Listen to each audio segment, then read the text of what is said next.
Curso Internacional de Actualización Teológica. Bueno, queridos cristovidentes, estamos aquí nuevamente para ver la segunda parte de este gran tema con el reverendo profesor Javier Cessé, licenciado en Matemáticas de la Universidad de Barcelona. El curso que dicta es la monografía sobre la misericordia divina. Y empezamos a hablar de la misericordia de Dios enfocada sobre todo desde el aspecto de su paternidad. Ahora vamos a completar algunos rasgos de la misericordia divina, en concreto tres que quería subrayar, que haremos enseguida. Bien, los tres aspectos que quería yo ahora completar, aunque podríamos decir muchas otras cosas, evidentemente, ¿no? Pero en esta síntesis de lo que es la misericordia divina, son, por una parte, la infinitud. Un calificativo que usamos continuamente al hablar de la misericordia de Dios es infinita. La misericordia de Dios es infinita. Vamos a intentar profundizar un poquito en qué quiere decir esto, porque como siempre nos encontramos con el misterio de Dios. Precisamente la palabra infinitud nos habla de algo que se desborda, que sale de los límites, finitud, en los que nosotros nos movemos. Dios es infinito, es trascendente, es eterno, es omnipotente, es toda la sabiduría, toda la bondad, nos supera por todas partes. Y en particular, eso se aplica a la misericordia. Es una misericordia infinita. Para sacar la consecuencia que me parece a mí más sugerente y más importante de esto, me voy a apoyar en un texto que a mí me gusta especialmente, del Papa Juan Pablo I, que, como sabemos, estuvo poco tiempo con nosotros como Papa, pero nos ha dejado algunos tesoros. La cita que voy a leer pertenece a un libro suyo, de antes de ser Papa, que se llama Ilustrísimos Señores. Libro que les recomiendo leer, ya es un poco antiguo, pero es una delicia. Son unas cartas imaginarias a una serie de personajes en las que va dando con gran pedagogía la doctrina cristiana. Entonces, en una de esas cartas, el Papa Juan Pablo I habla de Judas, el traidor, y dice así: Judas hizo un gran disparate el día en que vendió a Cristo por 30 monedas, pero cometió otro mucho mayor cuando pensó que su pecado era demasiado grande para ser perdonado. Y añade: ningún pecado es demasiado grande. Una miseria finita, por muy enorme que sea, podrá siempre ser cubierta por una misericordia infinita. Quizá, lo reconozco, este texto me gustó especialmente precisamente porque, como antes ha sido recordado, además de a la teología me he dedicado a las matemáticas, aunque hace mucho tiempo, ¿no? Y es muy matemático esto. El infinito, efectivamente, decimos en matemáticas, si yo al infinito le quito algo, por muy grande que sea ese algo, sigue siendo infinito. Si yo divido el infinito por algo, por muy grande que sea ese algo, sigue siendo infinito. Dicho así un poco popularmente, no hay quien pueda con el infinito, ¿no? Es imbatible el infinito. Si lo aplicamos a Dios, más todavía, porque Dios es un infinito muy superior al infinito matemático, que al fin y al cabo es una estructura mental que nos creamos para explicar algo. Dios realmente existe y su infinitud supera a todo lo creado, incluidas las matemáticas, por supuesto. Entonces, como nos dice el Papa Juan Pablo I, es que la misericordia infinita no tiene límites. Judas cometió el error de pensar, que es lo que les pasa a todas las personas que se desesperan, que su pecado no tenía perdón, que había ido demasiado lejos. Y no. Realmente entender lo que es infinito, como digo, es imposible porque Dios nos supera por todas partes. Pero lo que sí nos queda claro es que misericordia infinita no significa ni siquiera una misericordia enorme, mucho, muchísimo, sino que significa otro orden, otra dimensión, que no podemos ni imaginar y que, por supuesto, desborda todas las posibilidades del mal. Ayer decíamos, siguiendo a Santo Tomás de Aquino, que el mal en sentido propio no existe, sino que es la ausencia de bien. Entonces, aplicado en este caso, lo que nos está diciendo el Papa Juan Pablo I es que no es posible quitarle nada a la misericordia de Dios. Por muy malvados que seamos los hombres, jamás podremos superar, ni siquiera empañar, ni siquiera disminuir en algo la misericordia de Dios. Y démonos cuenta que si sumamos los pecados que se cometen en el mundo cada día, es una cantidad exorbitante.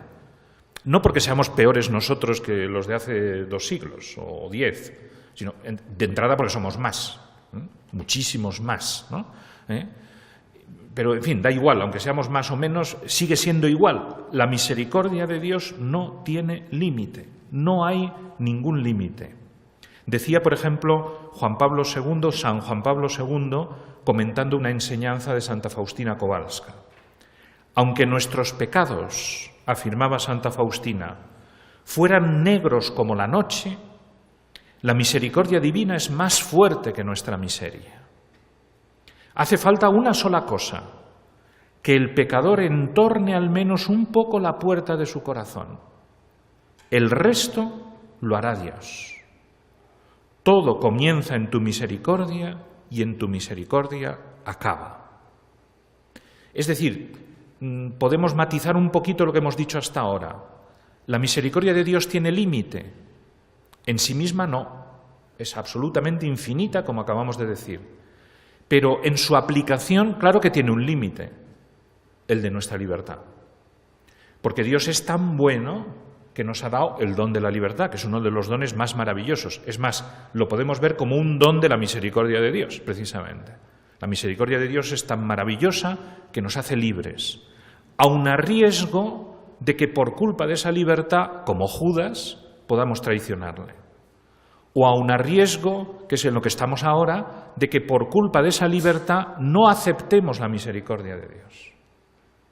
Como le pasó a Judas, suponemos, porque a lo mejor en el último momento, cuando ya estaba colgado del árbol, se arrepintió. Eso no lo sabemos, ¿verdad? Lo que pasa en la conciencia de un hombre o de una mujer en los últimos momentos de su vida no lo sabe nadie, solo lo sabe Dios. Por eso la Iglesia no condena a nadie, porque no sabemos hasta dónde ha llegado, ¿verdad? Pero, como dice San Juan Pablo II aquí, siguiendo a Santa Faustina, lo que espera de nosotros es que abramos la puerta, solo un poquito. A Dios le basta, como veíamos ayer en la parábola del hijo pródigo, ¿verdad? Le basta un gesto pequeño por nuestra parte de apertura a su misericordia para ya volcar su amor en nosotros. Pero hay que abrir la puerta. Si nos empeñamos en cerrarla, no porque Dios no pueda y no quiera, sino porque respeta nuestra libertad, no nos forzará a arrepentirnos. Jamás Dios fuerza a nadie a nada, ni siquiera a arrepentirse. Nos ayudará todo lo que pueda, pero no va a forzarnos, jamás. Segundo rasgo de la misericordia que quería destacar para completar el cuadro.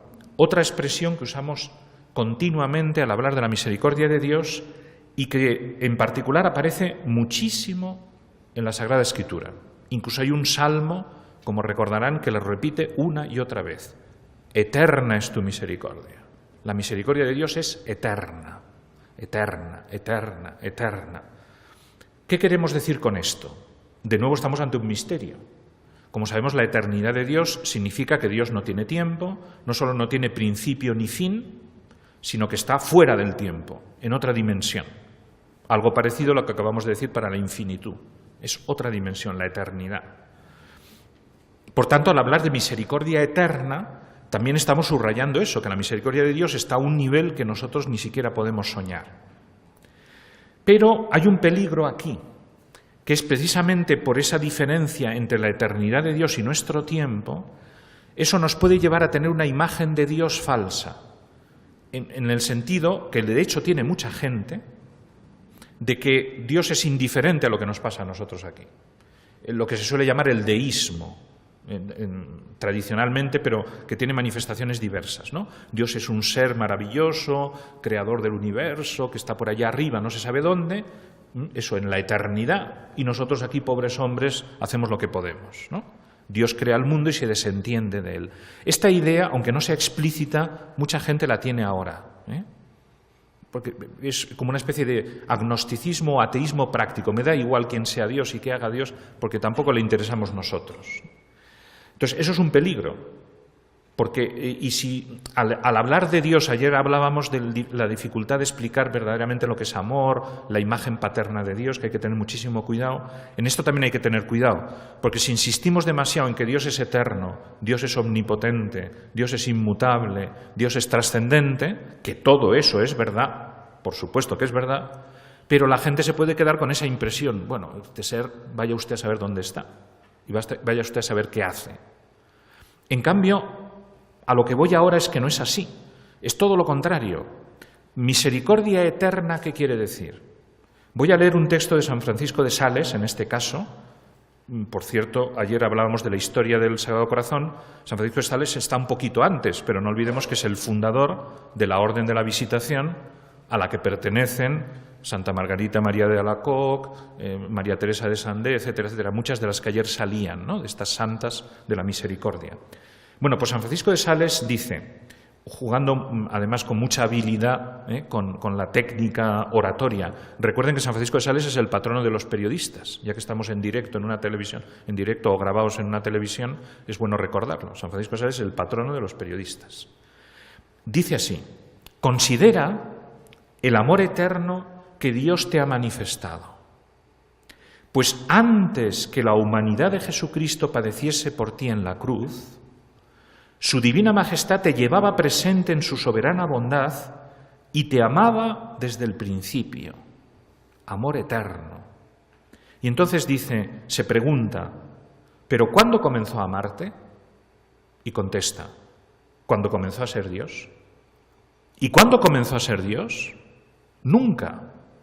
Pues no tiene principio ni fin. Y por tanto te amó siempre, desde toda la eternidad. Y desde toda la eternidad te tenía preparados los favores y las gracias que te ha concedido. Claro, fíjense que cuando nosotros los seres humanos decimos te amaré para siempre, cuando decimos eso, al propio Dios se lo podemos decir, ¿no? Pero cuando se lo dice, yo qué sé, un chico a una chica, a su novia, como mucho eso significa de hoy en adelante. Porque desde luego antes ni siquiera te conocía, no podía amarte. Aunque ahora hay gente que dice que lo de las almas gemelas y que uno se encuentra con alguien que ha amado desde siempre. Bueno, todo eso son fantasías, ¿no? El amor empieza de entrada cuando nos conocemos, antes es imposible, ¿no? Pero aún así, como decir te amaré para siempre, vaya usted a saber. En ese momento de fervor lo decimos, pero desgraciadamente a veces traicionamos el amor a los 2 días, ¿no? Y lo hacemos nosotros con Jesucristo también, ¿no? Y desgraciadamente muchos amores de esos tan efervescentes desaparecen al cabo de un tiempo, ¿no? O dicen que desaparecen, pero bueno, no vamos a entrar por ahí. Lo que me interesa es que el siempre, el amor eterno, humanamente hablando, no tiene apenas entidad. Si lo comparamos con esto. Claro, Dios nos está diciendo, te amo siempre, misericordia eterna, significa desde siempre, para siempre y mucho más, porque hemos dicho que la eternidad de Dios no es solo que no tiene ni principio ni fin. Recuerdo, perdón por el tecnicismo, la definición clásica de eternidad que da Boecio, que luego la repiten casi todos los teólogos hasta nuestros días. Tota simul et perfecta possessio. Es decir, todo perfectamente a la vez en este instante. Eso es lo que es la eternidad de Dios. Aplicado al amor y la misericordia, que es donde estamos nosotros, significa lo que nos ha dicho San Francisco de Sales, que toda la capacidad de amar de Dios, que es infinita, está volcada sobre mí ahora, en este momento, desde siempre y para siempre. Eso es de vértigo. Si nos paramos un poquito a pensarlo, es de vértigo. Porque ningún ser humano es capaz de hacer eso. Bueno, Jesucristo, pero porque es Dios también, ¿no? Como veremos enseguida. Incluso la persona con más capacidad de amar, más entregada, más generosa, no puede estar amando continuamente, en todo instante, con toda intensidad.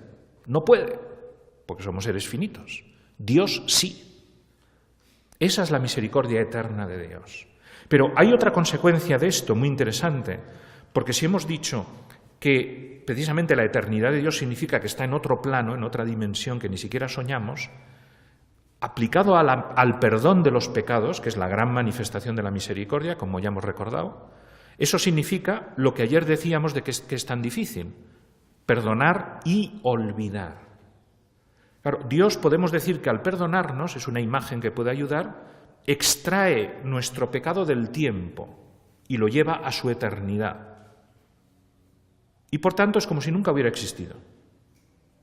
Como si nunca hubiera existido. Es como si diéramos un salto en el tiempo hacia atrás, ¿verdad? Dios nos saca del tiempo, nos devuelve atrás y dice, de acuerdo, has cometido estos pecados, te perdono y tu alma ahora está como estaba antes de pecar. Exactamente igual.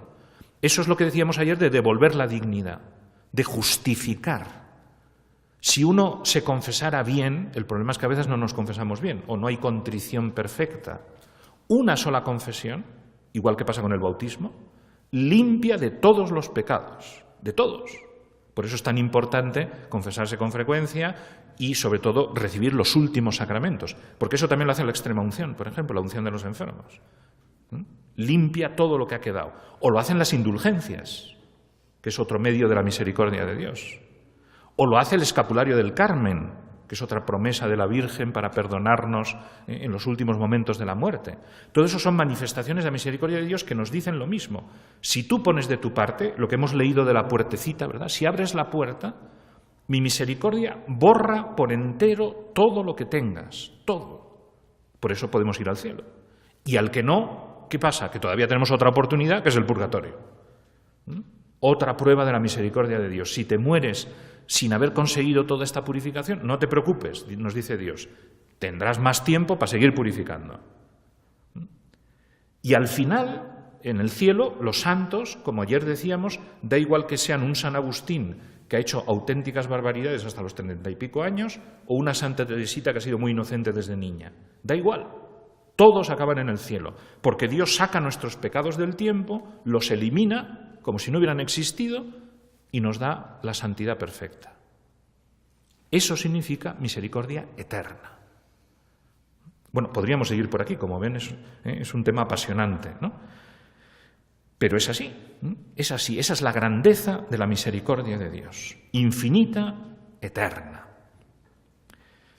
Pero voy a detenerme, como he dicho, 3 puntos, antes de pasar a hablar de Jesucristo como encarnación de la misericordia. El tercero es todavía más sutil, si cabe, pero también de una grandeza enorme para entender lo que es la misericordia de Dios. Lo podemos llamar la misericordia previniente, es decir, la misericordia que actúa antes incluso de que pequemos. Para explicarlo me voy a apoyar precisamente en un texto de Santa Teresita, que lo explica con una claridad enorme. Y luego lo completaremos con una idea muy parecida de San Agustín, que sirve perfectamente además de contraste y nos ayudará mucho. Santa Teresita se plantea una cuestión muy sugerente, como suele hacer ella, ¿no? Los grandes doctores tienen una inteligencia muy fina, ¿no? Como estos dos que vamos a comentar ahora. Claro, ella, precisamente analizando la figura de María Magdalena, de la que acabamos de celebrar su fiesta, que como saben el Papa Francisco ha elevado de categoría, antes era memoria, ahora ha pasado a ser fiesta litúrgica, pues tengo que aclarar que, por supuesto, según la tradición, aunque ahora se discute exegéticamente, pero bueno, según la tradición, la pecadora y María Magdalena son la misma mujer. Si no, no se entiende lo que va a decir Santa Teresita, ¿no?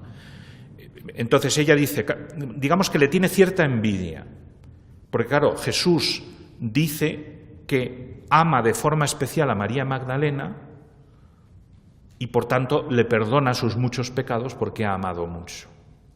Y entonces Santa Teresita viene a decir, bueno, entonces, si uno no peca mucho, Jesús le ama menos. Es atrevido el asunto, pero se lo plantea. Y entonces es cuando deduce esta idea que es tan sugerente. Dice así, yo sé que también a mí Jesús me ha perdonado mucho más que a Santa María Magdalena. Pues me ha perdonado por adelantado, impidiéndome caer. ¿Cómo me gustaría saber explicar lo que pienso? Voy a poner un ejemplo. Supongamos que el hijo de un doctor muy competente encuentra en su camino una piedra que le hace caer y que en la caída se rompe un miembro. Su padre acude enseguida, lo levanta con amor y cura sus heridas, valiéndose para ello de todos los recursos de su ciencia. Y pronto su hijo, completamente curado, le demuestra su gratitud. ¿Qué duda cabe de que a ese hijo le sobran motivos para amar a su padre? Esto diríamos sería la misericordia ordinaria. Yo peco y Dios me perdona. Pero voy a hacer otra suposición, sigue diciendo Santa Teresita. El padre, sabiendo que en el camino de su hijo hay una piedra, se apresura a ir antes que él y la retira sin que nadie le vea. Ciertamente que el hijo, objeto de la ternura previsora de su padre, si desconoce la desgracia de que su padre lo ha librado, no le manifestará su gratitud y le amará menos que si lo hubiese curado. Pero si llega a saber el peligro del que acaba de librarse, ¿no lo amará todavía mucho más? Pues bien, yo soy esa hija objeto del amor previsor de un padre que no ha enviado a su verbo a rescatar a los justos, sino a los pecadores. Él quiere que yo le ame porque me ha perdonado no mucho, sino todo. No ha esperado a que yo le ame mucho como Santa María Magdalena, sino que ha querido que yo sepa hasta qué punto Él me ha amado a mí con un amor de admirable prevención para que ahora yo le ame con locura. Ahí está. Este texto es una maravilla por muchos motivos. Entre otras cosas, fíjense que consigue Santa Teresita hábilmente ser la más pecadora de la historia y la más santa de la historia al mismo tiempo. Sin decirlo nunca, porque eso sería soberbia, ¿no? Me ha perdonado todo. Soy la peor de todas las mujeres que han existido, pero no lo soy luego de hecho, ¿por qué? Por la misericordia de Dios, no porque yo haya hecho cosas buenas, sino porque Dios me ha perdonado antes, impidiendo que caiga. Y sobre todo aquí hay una cosa muy sutil, que es, ha querido que yo lo sepa. Dice, si no lo sé, no me daré cuenta. O sea, lo que nos está diciendo es que seamos conscientes de que incluso eso que pensamos que no, es gracias a la misericordia de Dios. Siempre es gracias a la misericordia de Dios. Ahora lo completaremos con el texto de San Agustín. Pero antes fijémonos en un detalle. ¿A qué les suena todo esto de que Dios ha perdonado antes todo? La Santísima Virgen María. O sea, esto es muy atrevido. O sea, en el fondo Santa Teresita nos está diciendo que lo que le ha pasado a María también nos está pasando a nosotros. Mutatis mutandis, porque María es inmaculada y nosotros no, se sobreentiende. Pero María fue... ¿Por qué fue inmaculada María? En previsión de los méritos de Cristo. Y ella misma lo reconoce. Lo veremos mañana. En el Magnificat, María por 2 veces habla de la misericordia de Dios. No he sido yo, ha sido Él el que ha hecho maravillas. Ella se da cuenta perfectamente. Yo estoy aquí porque Dios ha querido, no por mí. La Inmaculada es por la misericordia de Dios. Es esta idea de Santa Teresita llevada al caso extremo. Desde el instante de su concepción, Dios perdona todo a María. Entonces, a Santa Teresita dice, pues a mí me ha hecho lo mismo. Me ha perdonado antes. El texto de San Agustín nos viene muy bien porque, claro, San Agustín es el otro caso. Un hombre que ha cometido muchos pecados en su vida y muy graves y que él los cuenta, como sabemos, en las confesiones con todo detalle. Entonces, cuando ya ha contado todo eso, dice lo siguiente en las confesiones. ¿Qué daré en retorno al Señor por poder recordar en mi memoria todas estas cosas sin que tiemble ya mi alma por ellas? Te amaré, Señor, y te daré gracias y confesaré tu nombre por haberme perdonado tantas y tan nefandas acciones mías. A tu gracia y misericordia debo que hayas deshecho mis pecados como hielo y que no haya caído en otros muchos. Aquí empieza nuestro tema. ¿Qué pecado realmente no pude cometer yo que amé gratuitamente el crimen? Claro, él se da cuenta, una vez ya perdonado por Dios, y dice, bueno, he sido muy malo, pero es que podía haber sido peor todavía, porque estaba metido en el pecado, ¿verdad? Como desgraciadamente pasa con muchos de nuestros contemporáneos, ¿no? Que el vicio, eso es el vicio, ¿no? Alguien que ya está metido en el mal, ¿no? Confieso que todos me han sido ya perdonados, así los cometidos voluntariamente como los que dejé de hacer por tu favor. La misericordia es de lo que me has perdonado y también de lo que no he hecho, pero no lo he hecho porque me has ayudado. Pero no se queda aquí, porque luego se dirige a los demás, digamos, ¿no? a los tipo Santa Teresita que han cometido pocos pecados, ¿no? ¿Quién hay de los hombres que, conociendo su flaqueza, atribuya a sus fuerzas su castidad y su inocencia, para por ello amarte menos, cual si hubiera necesitado menos de tu misericordia, por la que perdonas los pecados a los que se convierten a ti? Dice preguntando y contesta, que aquel que llamado por ti siguió tu voz y evitó todas estas cosas que lee de mí, y yo recuerdo y confieso, no se ría de mí, por haber sido curado estando enfermo por el mismo médico que le preservó a él de caer enfermo. O más bien, de que no enfermara tanto, porque todo el mundo es pecador, ¿no? Esto lo he añadido yo. Antes sí debe amarte tanto y aún más que yo, porque el mismo que me sanó a mí de tantas y tan graves enfermedades, ese le libró a él de caer en ellas. Aparte de la sabiduría que hay detrás, esto para la vida es fundamental, ¿no? Nos ayuda muchísimo. De hecho, hoy en día, como sabemos, ha crecido mucho la medicina preventiva, muchísimo, ¿no? Y va en esta línea, ¿no? Es decir, ¿cómo no vamos a agradecer a un médico que antes de que el cáncer empiece a ser peligroso ya lo ha detectado y con muy poquito hemos conseguido curarnos, ¿no? Y no es quimioterapia, radioterapia y no se sabe cuántas barbaridades que tienen que hacerle a uno para curarle, ¿no? Pues por supuesto, muy agradecido de haberme ahorrado todo eso, mucho más que del médico que luego me cura.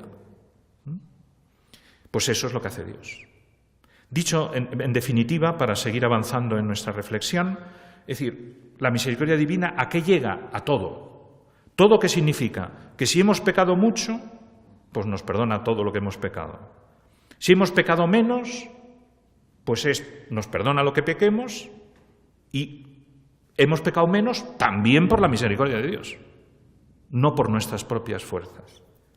Y si no hemos pecado nada, es decir, solo la Santísima Virgen María, también es por la misericordia de Dios. Siempre es la misericordia de Dios, siempre.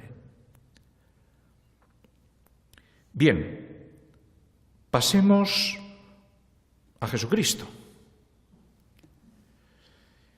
Porque, aunque con todo lo que hemos dicho ya realmente contemplamos una maravilla, ¿no? La misericordia de Dios es impresionante. Pero sabemos que además, mejor dicho de otra forma, cómo se ha realizado efectivamente, cómo ha puesto Dios en práctica todo este corazón misericordioso suyo que nos perdona todo, siempre, en cualquier momento, etc. Pues a través de la encarnación y de la redención, a través de Jesucristo y luego, y como veremos luego, también del envío de su Espíritu. Planteado de otra forma, ayer hablábamos del corazón de Dios, pero claro, si decimos corazón de Dios, estrictamente ahí estamos usando una metáfora o una alegoría, porque Dios es espíritu puro, no tiene cuerpo, no tiene un corazón físico. Como decíamos ayer, entendemos por corazón todo lo que significa el amor, la profundidad del amor, la intensidad del amor, y eso sí es verdad en Dios. Pero es que resulta que se ha encarnado, Dios ha hecho hombre, y Jesucristo, Dios encarnado, sí tiene un corazón físico como el nuestro. Y por tanto, un corazón que late como el nuestro o que deja de latir como el nuestro. Si recuerdan, los que la hayan visto, que a lo mejor no la ha visto todo el mundo porque ya los años van pasando, en la película de la Pasión de Mel Gibson, cargada de detalles maravillosos, por lo menos para mi gusto, uno de ellos muy impresionante es precisamente en el momento que está muriendo Jesús, se oye de fondo el latido del corazón, que cada vez es más lento, hasta que se para. Y unos instantes después, está muy cuidado el detalle, porque claro, cuando se para el corazón todavía llega un poco de sangre al cerebro, ¿no? Un instante después ya expira, cuando se ha parado el corazón. Jesús murió, con un corazón de carne que murió por nosotros, luego volveremos sobre esto, ¿no? Y luego el corazón fue atravesado por la lanza, volveremos también enseguida sobre esto. Pero de momento nos vamos a quedar con la idea del corazón encarnado. Efectivamente, Dios se ha encarnado, ha querido tener un corazón de hombre para, por decirlo así, ponerse a nuestro nivel. Por supuesto que la misericordia infinita de Dios no necesitaba la encarnación. Como sabemos, la encarnación es un acto puramente voluntario por parte de Dios. No tenía ninguna obligación. Bueno, tampoco tenía obligación de perdonarnos, pero podía habernos perdonado por muchos otros caminos. Escogió este precisamente por amor. Es como si dijera, ¿verdad? Y, claro, no nos podemos meter en la mente de Dios, pero a raíz de lo que ha pasado podemos imaginarnos un poco, ¿no? Es como si Dios dijera, bueno, ¿qué me falta a mí para que estos hijos míos, ¿verdad?, los hombres, las mujeres, se den cuenta de cuánto les quiero? Pues manifestárselo humanamente. No solo de forma divina, sino también de forma humana. En la línea de lo que decíamos hace un momento, para que no vean mi misericordia como algo misterioso, lejano, extraño. No, aquí hay un ser humano que es también Dios, Jesucristo, que tiene un corazón de carne, un corazón que se emociona, que sufre, que se alegra, que vive con nosotros. Dicho de otra forma, cuando vemos en el Evangelio, lo vemos continuamente, ¿verdad? A Jesús acariciando a los niños, Jesús llorando por la mujer que ha perdido a su hijo único, por los pecados de los hombres, Jesús emocionado, etcétera, etcétera. Ese es Dios. Esa es la misericordia de Dios. Esa caricia de Jesús es la caricia de Dios. Esa mirada tierna de Jesús es la mirada de Dios. Esa sonrisa de Jesús es la sonrisa de Dios. Ese corazón de Jesús es el corazón de Dios. Esa es la maravilla, ¿no? Y ahí tenemos todo, porque no olvidemos que la misma encarnación es la gran manifestación del amor de Dios. Por ejemplo, dice Santo Tomás de Aquino, ninguna prueba de la caridad divina hay tan patente como el que Dios, creador de todas las cosas, se hiciera criatura, que nuestro Señor se hiciera hermano nuestro, que el Hijo de Dios se hiciera hijo del hombre. No hay mayor manifestación de amor. Además, recordemos que Jesús dice una y otra vez, yo y el Padre somos uno, quien me ve a mí ve al Padre, como el Padre me amó, así os he amado yo. Y otras expresiones parecidas, ¿no? Es decir, no solo es que Jesús, Él, persona divina, Dios y hombre verdadero, como digo, cuando nos acaricia, cuando nos perdona, cuando nos consuela, está Él manifestándonos su amor, sino que ahí está el amor del Padre. Incluso cuando Jesús va diciendo estas cosas, recuerdan que Felipe, el apóstol Felipe, como un poco de queja o no se sabe qué, ¿no? Porque ya se ve que a los apóstoles les cuesta entender, como a nosotros, es lógico, ¿no? Le dice, muéstranos al Padre. Y Jesús le dice, no te he dicho, Felipe, que en quien ve a mí ve al Padre. O sea, no necesitáis más, viene a decirnos, ¿no? Aplicado a lo que estamos nosotros ahora analizando, porque esto se aplica a todos los aspectos de la humanidad de Jesucristo, ¿no? Pero es eso, es decir, aquí está el amor del Padre, no te preocupes, estoy yo. ¿Qué más quieres? ¿Qué más quieres si estoy yo? En Jesucristo tenemos, por tanto, todo el amor de Dios ahí volcado, ahí volcado. Tengo un texto, bueno, voy a leer antes otros dos, ¿no? De precisamente dos de las videntes del amor misericordioso de las que hablábamos ayer, ¿no? De Santa Faustina, Jesús, mi amor, hoy me ha hecho comprender cuánto me ama, a pesar de que existe entre nosotros un abismo tan grande, el Creador y la criatura, y sin embargo, en cierto modo, es como si existiese igualdad. El amor compensa el abismo. Él mismo se abaja hasta mí y me hace idónea para tratar familiarmente con él. Y otra de las videntes del amor misericordioso, Sor María Teresa de Sandé, añade, entre Dios y el hombre culpable hay un abismo inmenso, y solo el amor misericordioso podía colmarlo. Esto nos da otra dimensión de lo que significa la misericordia encarnada, que completa lo anterior. Fíjense, abismo, hablan estas dos santas del abismo que hay entre Dios y la criatura, y la segunda añade, no solo Dios y la criatura, sino además una criatura pecadora, culpable. Como hemos dicho que el mal es ausencia de bien, eso crea todavía un abismo mayor respecto a Dios. Santo Tomás de Aquino llega a decir, usando la metafísica, que este abismo, es decir, el salto del Creador que se hace criatura, de Dios que se encarna, es un salto metafísico mayor, mucho mayor, que si uno de nosotros hiciera piedra Esto es muy importante, porque el salto de creador-criatura es mayor que el de una criatura, por muy perfecta que sea como el hombre, respecto a otra criatura muy imperfecta como una piedra. ¿Y quién de nosotros estaría por amor dispuesto a hacerse piedra? Nadie. Pues Dios se ha hecho piedra, entre comillas, ¿no? Se ha hecho hombre por amor a nosotros, para perdonarnos. Ha colmado ese abismo. Por eso hablamos de anonadamiento de Dios, de Jesús, ¿no? Y luego queda la cruz, de la que hablaremos enseguida. Pero decía que esto tiene otra cara. Bueno, lo dicen estas dos santas que acabo de leer. Porque ¿eso qué significa? Que se ha puesto a nuestro nivel y por eso ahora nosotros podemos amarle como Él nos ama. Eso es otro acto maravilloso de misericordia por parte de Dios. Porque la misericordia de Dios podría ser condescendiente, como diciendo, pobres hijos míos, pobres criaturas miserables, en fin, os perdono, no os preocupéis, ¿no? Ahí estáis. No, lo que ha hecho Él es, me hago hombre como ellos, vivo como ellos, comparto con ellos todo, porque Jesucristo ha compartido con nosotros todo menos el pecado, y lo sigue compartiendo porque sigue siendo hombre. Y aquí es donde entra la Eucaristía, ya irá apareciendo más veces. Sigue Jesús presente aquí en esta tierra a través de la Eucaristía con su humanidad. Y ahí nos toca. Por cierto, otro santo, ayer me parece que hablé de la Beata Isabel de la Trinidad, o fue, como tengo sesiones por mañana y tarde en sitios distintos, ya no me acuerdo dónde hablé de ella, me parece que debió ser por la tarde, que va a ser canonizada, una santa carmelita. Y con ella va a ser canonizado un obispo español, que fue obispo de Málaga y Palencia, que se llama don Manuel González, que tiene una anécdota famosa, bueno, tiene muchas, era el obispo de la Eucaristía, del Sagrario Abandonado. Pues se dedicó mucho a difundir la devoción a la Eucaristía.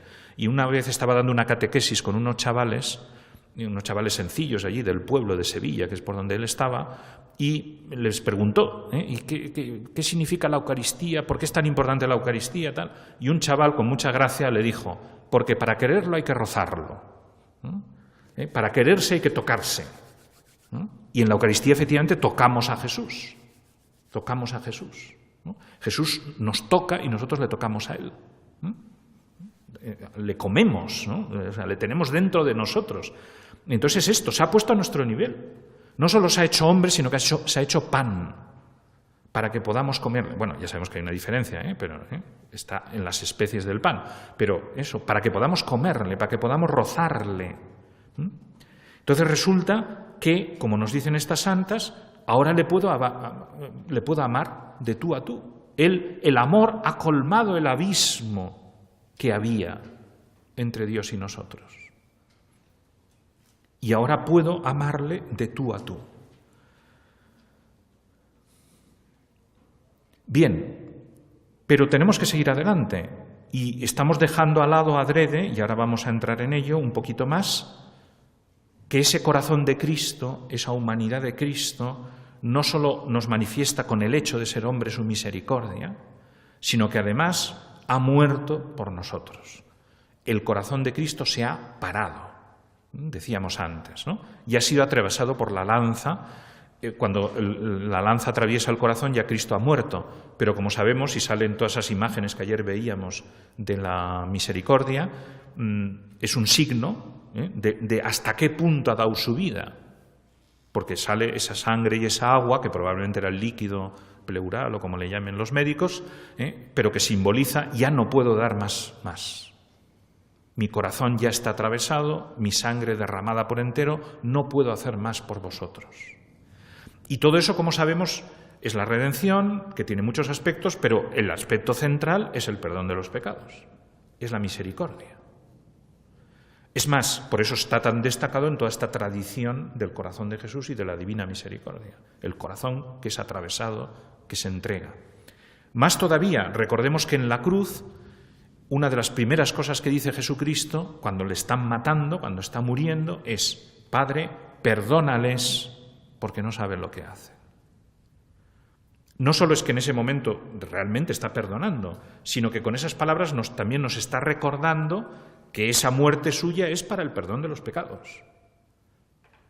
Más todavía, a continuación está la famosa escena del buen ladrón, en la que Jesús muestra la infinitud de su misericordia, todo lo que acabamos de ver sobre la misericordia. Porque aquel hombre que había tenido una vida depravada, ¿verdad? Solo por esa, ahí vemos el ejemplo de lo que decíamos antes, se abre una puertecica. Aquel hombre, no su compañero, y eso es muy interesante porque ahí se ve la libertad humana, ¿verdad? Dos personas en la misma situación, exactamente en la misma, que una reacciona ante la misericordia de Dios y el otro no. Uno abre la puerta y el otro no. Pero realmente abre una rendija. Acuérdate de mí. O sea, tampoco él está muy convencido de que aquello vaya a significar que Dios le perdona. Es algo parecido a lo que decíamos ayer de la parábola del hijo pródigo, ¿no? Por lo menos que me trate como un siervo, mi padre. ¿Y qué responde Jesús? Hoy mismo estarás conmigo en el paraíso. Que es impresionante. Porque, fíjense que podemos decir que es el único santo canonizado directamente por Jesucristo. Que tiene tela. San Dimas, o como se llamara, la tradición la ha llamado Dimas, no ha necesitado proceso de canonización. Si Jesús lo ha dicho en la cruz, no vamos a discutirlo, ¿no? ¿Quién lo va a discutir? Hoy mismo estarás conmigo en el paraíso. Una persona que no había hecho más que eso, pero que es un arrepentimiento sincero. Claro, Jesús lee los corazones, ¿no? Y sabe que ese hombre está arrepentido de verdad. Pero es la misericordia de Dios. Ahora, todo esto no es tanto el caso de Dimas, que para él es maravilloso, claro, sino que ahí estamos representados todos. O sea, Jesús nos está diciendo, con estas palabras suyas en la cruz, lo que realmente está pasando en la cruz. Os estoy perdonando los pecados a todos, para siempre. De la cruz brota, como sabemos, todo el poder redentor de Cristo, de la cruz y la resurrección, porque están íntimamente unidas, como hemos visto también estos días, ¿no? Porque, como dice San Pablo, si Cristo no ha resucitado, vana es nuestra fe. Necesitamos la resurrección, porque es cuando Cristo vence a todo ese mal que ha cogido sobre él, que ha asumido, y demuestra que lo puede vencer por entero, lo destroza. Y no olvidemos que Cristo resucitado, como aparece en las imágenes que vimos ayer, conserva las llagas de las manos, de los pies y del corazón, que estéticamente no es que sea muy bonito. O sea, es verdad que ya no le duele, el cuerpo glorioso de Cristo ya no sufre, pero tiene las llagas. Para recordarnos una y otra vez, como a Santo Tomás apóstol, ¿verdad? Mete tu mano, para recordarnos que ha muerto por nuestros pecados. Todo esto ya sé que lo sabemos muy bien, ¿verdad? Pero verlo en todo este contexto nos ayuda a valorar lo que estamos aquí considerando, hasta dónde llega la misericordia de Dios, ¿no? La radicalidad de la entrega de Jesucristo por nosotros.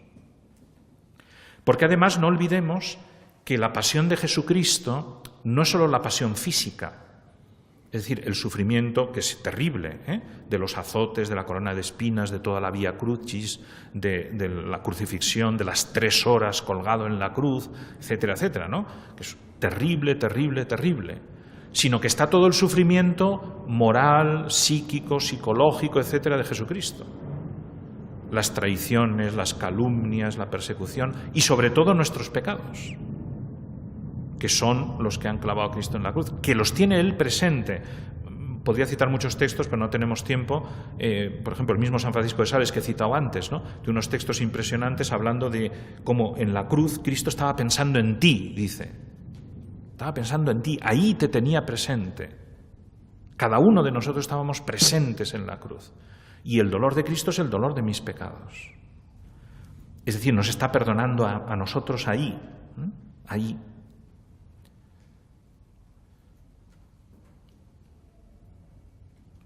Por tanto, todo esto se va sumando a lo que significa la misericordia encarnada de Dios. Para redondearlo y dedicar ya el tiempo que nos queda al Espíritu Santo, voy a leer un texto un poquito largo, pero que vale la pena. Es una oración de Santa Catalina de Siena, preciosa, en la que hace como un repaso de todo lo que es la misericordia de Dios, que es resumir lo que hemos dicho hasta ahora. Y alguna idea más muy atrevida que verán que aparece aquí. Esto también nos sirve de ejemplo de lo que decía ayer, que aunque hemos hecho una historia de la misericordia reciente, de estos últimos siglos, por supuesto es un tema que aparece desde siempre en la piedad cristiana, y este texto de Santa Catalina, que recuerdo que es del siglo XIV, demuestra pues, la fuerza con que se vivía ya en aquella época todo eso, por supuesto, igual que los padres o que la Biblia, ¿no? Leo. Y podemos hacer nuestra oración casi con esto, ¿verdad? Cada uno de nosotros.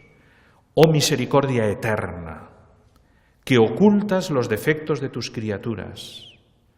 No me maravillo que digas a los que se apartan del pecado y vuelven a ti, no me acordaré de que alguna vez me has ofendido. Esto es una cita de Ezequías, del profeta Ezequiel. No me acordaré, lo que hemos hablado, Dios se olvida de los pecados. Sigue Santa Catalina, oh misericordia inefable. No me maravillo que digas esto a los que salen del pecado, cuando dices de los que te persiguen, quiero que oréis por ellos para que yo les otorgue misericordia. Oh misericordia que procede de tu divinidad, Padre eterno, y que gobierna con tu poder el mundo entero. En tu misericordia fuimos creados. En tu misericordia fuimos creados de nuevo por la sangre de tu Hijo. Tu misericordia nos conserva. Tu misericordia hizo que tu Hijo usara sus brazos en el madero de la cruz para la lucha de la muerte con la vida y de la vida con la muerte. Tu misericordia da vida, da luz para conocer tu clemencia para con toda criatura, con los justos y con los pecadores. En las alturas del cielo brilla tu misericordia, esto es en tus santos. Si fijo mi mirada en la tierra, la veo rebosar de misericordia. Y atención a lo que sigue. En las tinieblas del infierno brilla tu misericordia, al no imponer a los condenados tantas penas como se merecen. Por supuesto, esto no es de fe, pero esta es una doctora de la Iglesia. No conviene discutirle mucho sus ideas. O sea, para Santa Catalina, el infierno es mucho menos de lo que debería ser por la misericordia de Dios. Hasta el infierno llega la misericordia de Dios. Con tu misericordia mitigas la justicia. Otro tema muy bonito que aquí no nos ha dado tiempo a tocar, porque no podemos hablar de todo, la relación entre misericordia y justicia. Por ella nos has purificado en la sangre. Por misericordia quisiste trato con las criaturas. Oh loco de amor, ¿no te contentaste con tomar la carne humana que hasta quisiste morir? ¿No fue suficiente la muerte que hasta bajaste al infierno liberando a los santos padres para cumplir la verdad y la misericordia con ellos? Este es el otro infierno, el del Antiguo Testamento, el limbo, ¿no?, que decimos a veces.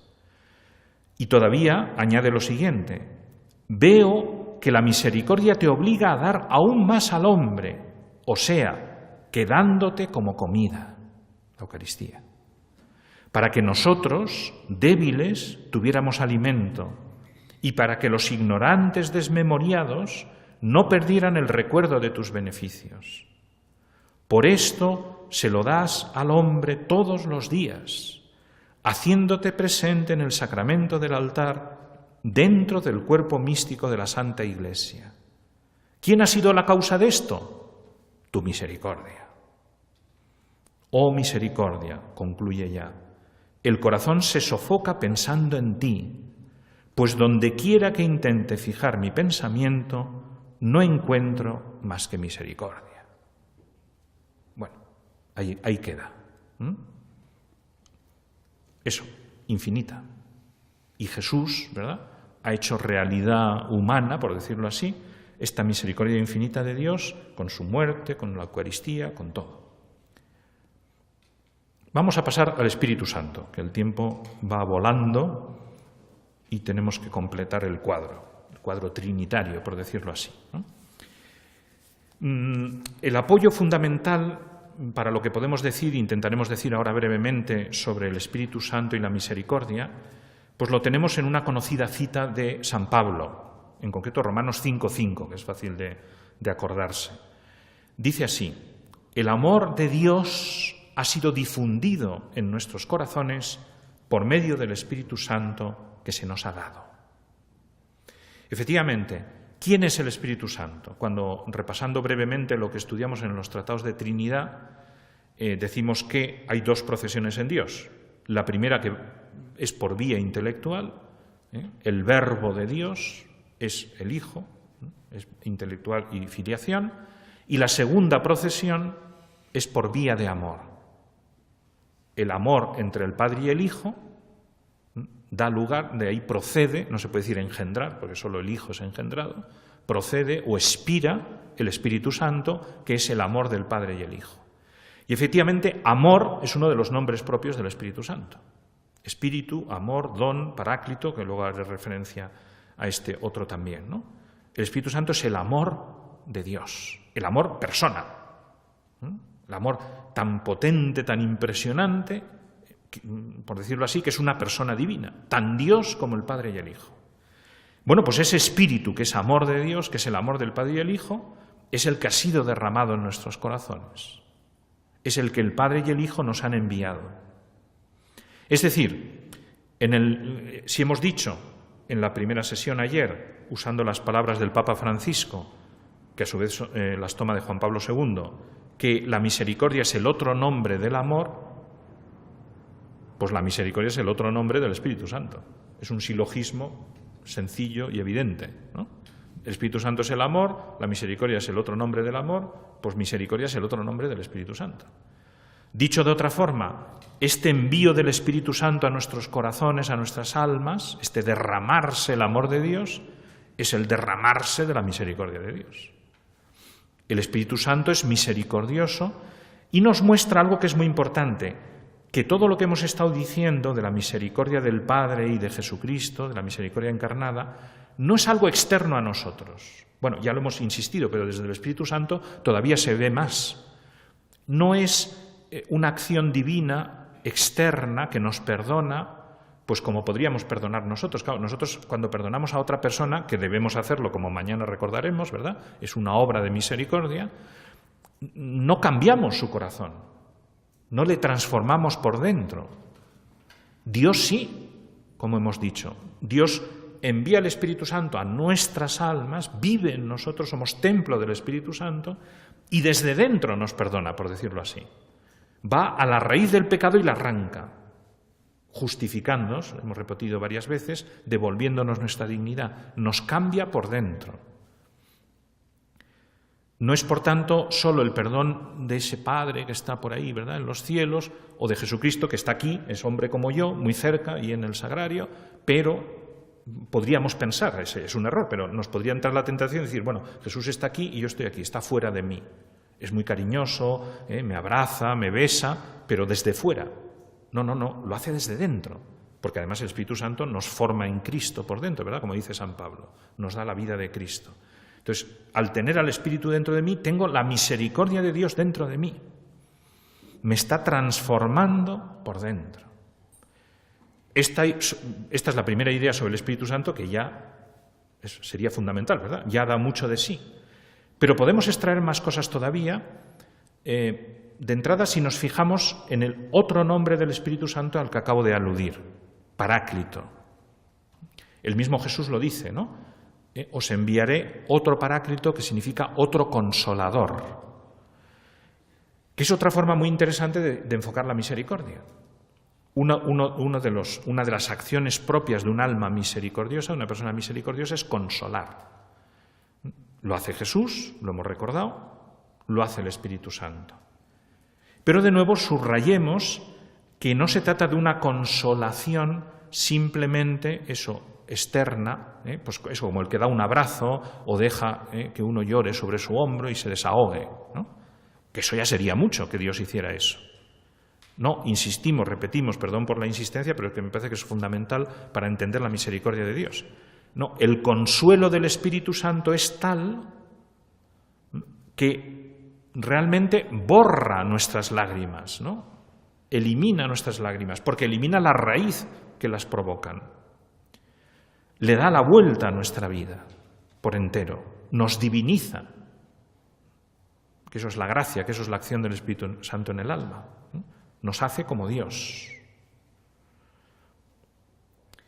Pero vamos a aprovechar también otra idea fundamental sobre el Espíritu Santo, que no es nombre propio, porque es una imagen, pero una imagen muy gráfica para entender cómo es la acción del Espíritu Santo.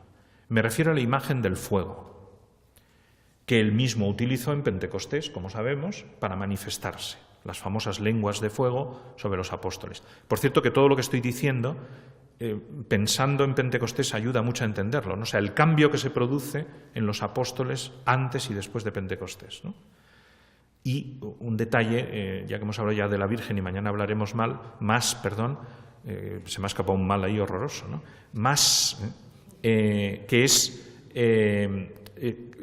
otro misterio, ¿no? María, que ya era la llena de gracia, templo del Espíritu Santo, inmaculada, en Pentecostés también recibe el Espíritu Santo. Es como un signo, bueno, no es un signo, es una realidad de que Dios puede dar más y más y más y más, ¿no? E incluso al más santo lo puede santificar todavía más. Porque María no es Dios, es una criatura, por muy santa que sea, ¿no? Pero bueno, ese sería otro tema. Vamos a aprovechar la imagen del fuego, que, como digo, el mismo Espíritu nos ha sugerido para su acción. También podríamos aprovechar otras, la paloma, pero esta, para el tema que nos ocupa, es más gráfica, ¿no? Por varios motivos. Uno, ¿qué hace el fuego? De hecho, voy a empezar por el más de fondo, luego veremos otros un poquito más secundarios. Pues el fuego, cuando pilla lo que sea, una imagen clásica que usan mucho los autores espirituales es un tronco, por ejemplo, ¿no? O un pedazo de hierro, de metal. Lo va quemando, lo va quemando, lo va quemando, y hay un momento en que él mismo se transforma en fuego y empieza a ser fuente de nuevos fuegos, por eso se producen los incendios, ¿no? El tronco que se pone rojo, ¿verdad?, y acaba siendo una fuente de fuego, o el hierro al rojo vivo, hierro o cualquier otro metal, ¿no? De hecho, más todavía, el Sol, las estrellas, como sabemos, son gases con unas temperaturas espectaculares, ¿no? Con tanta fuerza que eso a millones de kilómetros nos iluminan a nosotros, ¿no? Esa es la fuerza enorme del fuego, ¿no? Ahora en lo que me quiero fijar de momento es que transforma todo lo que toca en fuego. Le da la vuelta a todo y lo transforma en fuego. Esta imagen, como digo, la han usado mucho toda la tradición espiritual para expresar precisamente de nuevo la idea de transformación. O sea, lo que hace el Espíritu Santo con nosotros en nuestra alma no es sólo una limpieza superficial, como un barniz de bondad o quitarnos un poquito las manchas de los pecados, sino que nos transforma completamente en Él mismo, nos diviniza. Más incluso, si pensamos en concreto en los metales, esta es una imagen, por ejemplo, que usa, no voy a leer el texto para no alargarme, San Gregorio de Nisa, bueno, y otros padres, ¿no? Los metales tienen distintas valoraciones según su pureza, sobre todo los metales valiosos, el oro, ¿no? Se habla de oro de tantos quilates, ¿no? ¿Cómo se valora los quilates del oro, es decir, la pureza del metal? Por el fuego. Un metal más puro es aquel que ha pasado más veces por el fuego, y al pasar más veces por el fuego, las impurezas han ido desapareciendo, desapareciendo, desapareciendo. Más todavía, el criterio para saber si un metal es valioso es pasarlo por el fuego. Es decir, aplicado de nuevo a lo espiritual, que es lo que hace en concreto San Gregorio de Nisa y otros padres, Dios, a través del Espíritu Santo, en nuestra alma, nos va purificando, haciéndonos sufrir, porque ahí se da la paradoja. Claro, el fuego quema y por tanto produce dolor, pero es un dolor sano, un dolor que sana, un dolor que purifica. E incluso a un alma santa, como he dicho con el caso del oro, Dios a veces le exige más, le pide más y le hace sufrir más. ¿Por qué? Para probar su santidad, precisamente. No por un acto de maldad, evidentemente, sino todo lo contrario, por un acto de misericordia. Por eso ahí se produce esa paradoja que claro, a los que vivimos eso, a los que la vivimos o la sufrimos, porque todos acabamos pasando por ello, ¿verdad? Porque todos necesitamos purificación, nos puede costar, pero es así. Dios, para curar, para perdonar, para ser misericordioso, a veces hace daño. Pero es lo que pasa con la medicina. Ahora ha mejorado muchísimo la medicina y cada vez los médicos hacen menos daño, o por lo menos lo palian con otras medicinas, ¿no? Analgésicos, tal. Pero de hecho, para curar hay que hacer daño. Incluso las técnicas modernas, antes he hecho una alusión a la radioterapia. ¿Qué es la radioterapia? La radioterapia es quemar células. Eso es. Las malas. Sí, pero ojo que te puede quemar las buenas, por eso hay que tener muchísimo cuidado, ¿no? Y por eso se cae el pelo. A mí no tengo problema, porque ya se me ha caído, pero a otros se les cae el pelo cuando les dan radioterapia o quimioterapia, ¿no? Porque está matando. O sea, el médico te está matando para curarte, es la paradoja, pero te está matando para curarte. Y eso ya pasaba antes, cuando, por ejemplo, se usaba fuego para cicatrizar las heridas, porque no había otro sistema, ¿no? Bueno, es decir, ¿hace daño? Sí, pero te está curando. Incluso con esta imagen que digo que usan los padres de la Iglesia, cuanto más santo es uno, más daño sufre. Porque, digamos, los últimos pasos de la purificación son más difíciles, más delicados. Y por eso parece que uno sufre más. Esto nos llevaría a un capítulo clásico de la mística, difícil, la famosa Noche Oscura de San Juan de la Cruz, etc. Pero la idea por lo menos queda ahí. Incluso demos un paso más. Hemos hablado antes del purgatorio. ¿Qué es el purgatorio? Fuego. Bueno, es un misterio, pero la Escritura usa la imagen del fuego para expresar la misma idea. El que no haya pasado por el fuego en esta vida, tiene que pasarlo en la otra, para purificar, ya con la seguridad de que uno se va al cielo. Pero eso es el último crisol del oro que decíamos antes. No puedes entrar todavía en el cielo porque el oro no es puro. Necesitas un tiempo más de purificación. Sufrimiento, sí, pero al mismo tiempo la seguridad de que me voy al cielo, que esa es la gran diferencia con el infierno, que también es fuego, pero ya no es purificador, es castigo. Aunque según Santa Catalina, menos de lo que debería ser. Yo, por supuesto, estoy a favor de Santa Catalina, que quede claro. Bueno, no tenemos tiempo para mucho más, pero 2 pinceladas y pasamos a las preguntas o comentarios que quieran hacer ustedes sobre otros aspectos del fuego, que también ayudan a entender la misericordia de Dios y, por tanto, del Espíritu Santo. Bueno, de hecho he dicho 2, ¿no? La transformación y la purificación. Pero también recordemos que el fuego es medio de iluminación, de luz. Los hombres nos hemos iluminado siempre con el fuego. Incluso estas técnicas modernas de iluminación, como estos focos, etcétera, tienen que ver con el fuego casi siempre. Hay algo que se quema o algo que se enciende, aunque sea ahora luces frías de estas que llamamos, ¿no? Etcétera, ¿no? Y basta pensar en el sol, como he dicho antes, ¿no? Que ilumina a base de fuego, ¿no? Y efectivamente el Espíritu Santo, lo dice también Jesucristo, es el Espíritu de verdad que os enseñará todas estas cosas. Esa es otra misión de la misericordia divina a través del Espíritu Santo. Ayer hablábamos de lo difícil que es aceptar el pecado y cómo se ha perdido el sentido del pecado en el mundo actual. Y decíamos que la solución mejor es precisamente conocer más el bien, ¿no? Para entender mejor el mal. Bueno, eso es una de las tareas del Espíritu Santo, iluminar. Los apóstoles que estaban a oscuras, a pesar de lo mucho que les había enseñado Jesucristo, cuando reciben el Espíritu Santo, empiezan a caer en la cuenta de todo, ¿no? Como Jesús mismo había profetizado. Os enseñará todas estas cosas. Y eso es lo que nos pasa también a nosotros. Por eso también hay que comprender que el que no tiene el Espíritu Santo entienda mucho menos, claro. Y en particular no entienda el pecado y la misericordia de Dios. Porque si nosotros que tenemos el Espíritu Santo desde el bautismo nos cuesta, pues al que no lo tiene mucho más. Hay que ser misericordioso con ellos, ¿verdad? Y enseñarles, claro, para que con el Espíritu Santo puedan aprender. Pero bueno, es que es una enseñanza muy difícil, que solo el Espíritu dentro de nosotros nos puede dar, ¿verdad? Nos puede iluminar. Y otra función que hace el fuego y que también nos da luz para la acción del Espíritu misericordioso de Dios, que es el motor. También usamos el fuego como motor de combustión en los vehículos, ¿verdad? Como fuente de energía, las centrales térmicas o las centrales nucleares, que es otro tipo de fuego, la energía atómica, digamos, más sutil, pero en el fondo también es lo mismo, ¿no? Hablando solo digamos, en lenguaje popular, no estoy aquí afinando en las cuestiones físicas, ¿no? Con el fuego nos movemos, el fuego da energía, impulsa, mueve, empuja, etc. Y eso es lo que hace el Espíritu Santo en nuestras almas. No se limita a enseñarnos, ¿verdad?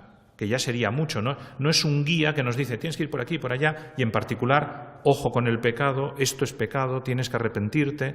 Todo eso lo va haciendo el Espíritu Santo, sino que además nos da el empujón para que nos arrepintamos en el tema que nos interesa a nosotros, luego para muchas otras cosas, ¿no? O sea, el arrepentimiento para buscar esa puertecica que abrimos para buscar la misericordia de Dios es un don del Espíritu Santo, un don maravilloso, de hecho, que nos permite eso, reconocer el pecado, confesarlo y que Dios nos perdone. Es un movimiento del Espíritu Santo. La tradición espiritual siempre ha hablado de dos acciones fundamentales del Espíritu Santo en el alma: inspiraciones y mociones. Hay otras, también el consuelo que hemos hablado antes, etcétera. Pero esas son las dos principales: inspirar y mover, enseñar y empujar a hacer las cosas, ¿no? Las mociones, o a veces también las llamamos gracias actuales. Bueno, las dos son gracias actuales, ¿no? Que en este acto concreto me da la gracia para hacer, por eso se llama actual, actual viene de acto. Entonces, en el movimiento del arrepentimiento, ¿verdad?, en el movimiento de la misericordia, en el movimiento del perdón, esas gracias son fundamentales. Sobre todo, fíjense, cuando uno precisamente no está en gracia. Es la paradoja, es decir, el pecado mortal, o el que se está acercando a la fe por primera vez, ¿no? Todavía no tiene la gracia de Dios. Entonces, no podría moverse sobrenaturalmente, pero es que el Espíritu Santo también actúa ahí. A través de estas mociones, de estos actas, de estas gracias actuales, te mueve al arrepentimiento, para luego recibir ya la presencia de Dios a través del bautismo o recuperar a través de la confesión, ¿no? Bien, podríamos hablar también de los dones del Espíritu Santo, que es otro camino muy bonito para ir viendo la misericordia de Dios. Solo apunto, ya que ayer salía en algún momento lo del no tengáis miedo, ¿no?, que hay un don del Espíritu Santo que tiene mucho que ver con eso, que es el don de temor de Dios. Fíjense que la formulación es temor de Dios, no temor a Dios. Esto también ha sido explicado por toda la tradición muchas veces, ¿no? Por ejemplo, haciendo la distinción entre temor servil y temor filial. El temor a Dios sería un temor servil, el del siervo que teme que su amo le castigue. Pero ese no es el temor que el Espíritu Santo infunde en nuestras almas. Es un temor de Dios, es decir, filial. Es el temor del hijo que teme ofender a su padre, que es muy distinto. Del hijo que no quiere hacer daño a su padre porque le ama, o que si le ha ofendido se arrepiente precisamente porque ama a Dios. Por eso, Santo Tomás de Aquino, cuando habla del don de temor de Dios, lo relaciona, por una parte, con la virtud de la templanza, porque tiene el miedo al pecado, etcétera, pero sobre todo lo relaciona con la virtud de la esperanza. Es lo que le faltó a Judas, ya que hemos hablado de él antes con la cita de Juan Pablo I. Le faltó esperanza, o sea, tuvo temor a Dios, pero no temor de Dios. Y por eso se desespera. Por tanto, esto es fundamental también, como vemos, para la misericordia de Dios. A Dios no le podemos temer, porque entonces no acudimos a su misericordia, claro. Pero si tememos ofenderle, sí acudimos a su misericordia, porque es el temor del Hijo. Bien, esto nos puede servir para redondear nuestra reflexión sobre la divina misericordia, porque mañana será la misericordia, aunque está relacionada con la divina, pero la de María y la nuestra.